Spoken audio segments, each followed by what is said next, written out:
Davao City. Sa isang nakakababagang ulat, ang Tuganay Bridge sa Davao del Norte na sa unang tingin ay tila matibay at mahusay ay nagpapakita na ng mga bitak.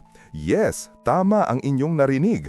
Isang inspeksyon ang nagbigay diin na sa loob lamang ng mahigit isang taon matapos ang pagmimedsa ng tulay, ang 420 metro na istruktura ay pasok na sa listahan ng mga busted na proyekto.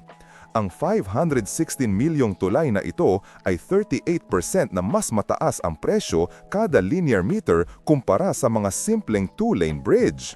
Dahil dito, sinimula ng Davao del Norte Governor Edwin Jubahib ang kanyang pamimilit sa Maynilad Development Authority, MINDA, upang ipaalam ang sitwasyon.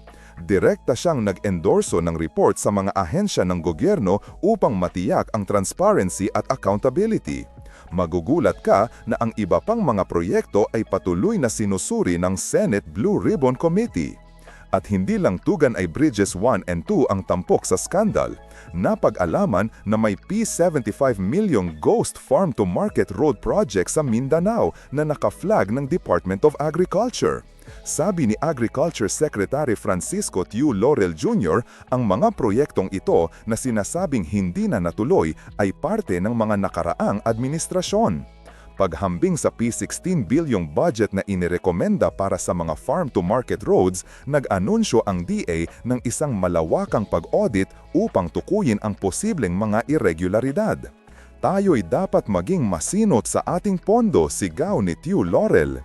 Umaasang matutugunan ang mga isyu bago matapos ang taon, ang gobyerno ay naglayong magtayo ng 131,000 kilometro ng mga kalsada.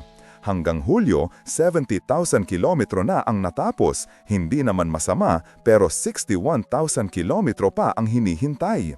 Ang tanong, anong talas ng bukal ng tiwala upang maibalik ang sakit ng ulo sa mga proyekto ng tulay at kalsada?